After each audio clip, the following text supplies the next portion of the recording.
Batangas. Ah, pababa po yan. Norte, NCR,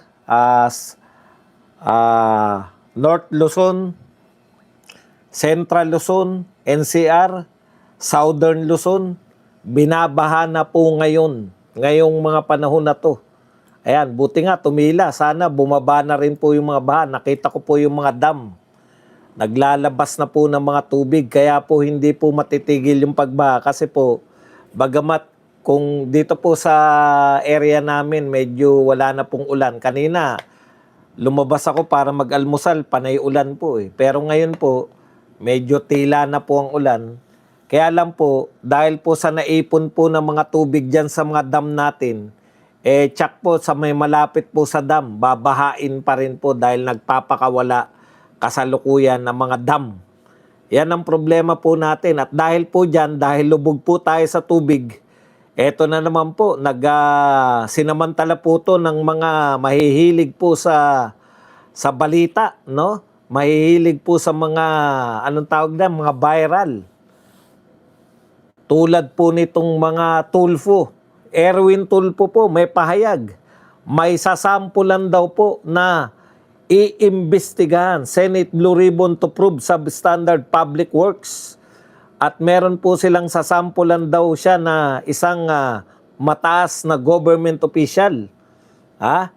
Kasi kinakailangan pong umepal siya. Hindi po galit po ang mga tao dahil alam po ng mga tao, trilyon ang ginamit natin dito. Trilyon ang ginamit na pondo ng bayan para mapigil po ang pagbabaha. Badong, bakit ba kayo galit na may baha? Dati naman ang bumabaha.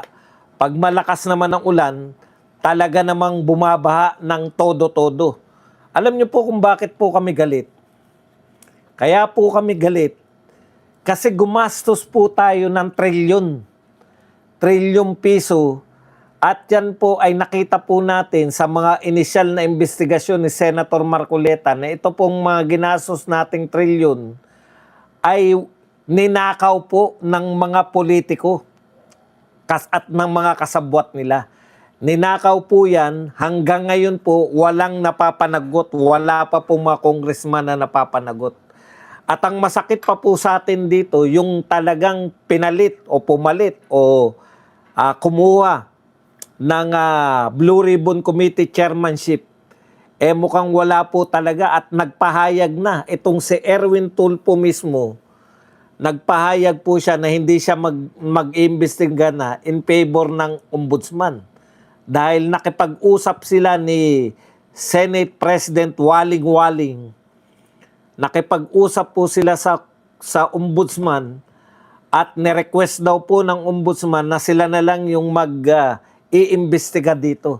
Alam niyo po, hindi na nga po namin, wala na nga rin po kaming tiwala kahit na matagal na pong sinasabi ng 18 Brave Marines na yung mga pinagdelibera nila ng pera. Kung matatandaan po natin, di ba, ikaw Erwin, kasama ka? 8 maleta daw ang ibinigay sa iyo. Kaya nga ang solusyon mo nung una, Erwin Tulfo, tandang-tandaan namin to nung 2 pa po yung tumatayong Senate President. Yung Senate President na binoto ng 13 senador, si Alan Peter Cayetano, at saka yung Senate President na tumubo sa waling-waling. Ayan po ang katotohanan. 2 po yung acting Senate President.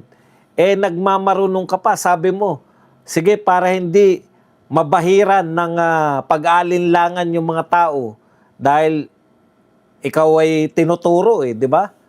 Tinuturo ka ng 18 Marines Sabi mo, si Kiko Pangilinan yung papamahalain mo dyan sa investigasyon ng flood control.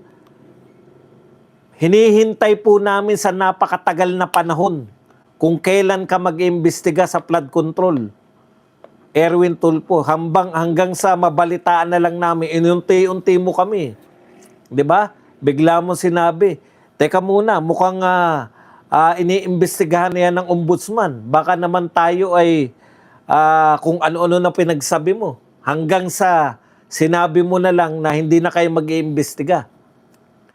Bigyan nyo naman kami ng katarungan. Hindi naman namin sinasabi na mapapanagot nyo yung mga magnanakaw na mga bilyonaryo eh. Alam naman namin na mahihirapan kayo dahil pare-pareho kayong mga walang boto. Pero, kaya po Senado ang gusto naming mag-imbestiga sana ng flood control. Kasi at least live. Kasi nakikita namin, sino ba tong mga magnanakaw na to? Makita man lang namin yung itsura nila. Kasi totohanan po, di naman lahat po ng congressman kilala namin eh. Di naman po lahat ng mga kasabwat nila ng mga, anong tawag dyan? Yung contractor po ang sinasabi ko, hindi po lahat ng congressman ha. Yung tinatawag ni Lacson na contractor. O, tsaka takanta kami dyan. Bakit bigla na yung mga contractor na sinabi ni Ping Lacson ni hindi na pangalanan? Di po namin eh. Gusto man lang ba namin makita kung sino-sino itong mga to? O kaya yung mga contractor mismo. Kasi si Diskaya lang eh.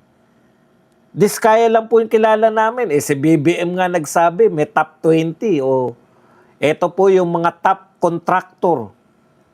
Di ba? Bakit Diskaya lang po yung napapanagot?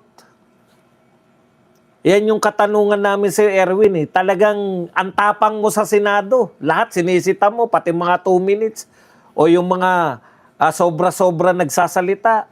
Wala kang takot na punahin yung kapwa mo senador. Pero pagdating, papanagutin yung mga magnanakaw sa flood control. Dehin bokeke ka. Ngayon talagang sinabi mo na hindi. Pero dahil hinahanap ng tao yung mga magnanakaw sa flood control na hindi nyo mailabas at dahil sayang din, meron pang kukwelyuhan, di ba? Kukwelyuhan pa eh. At dahil nga hinahanap ninyo yung mga tao na para hinahanap po ng tao yung mapapanagot, bigla nga yung magsasabi ka na may iimbestigahan. Okay. Isa pa po.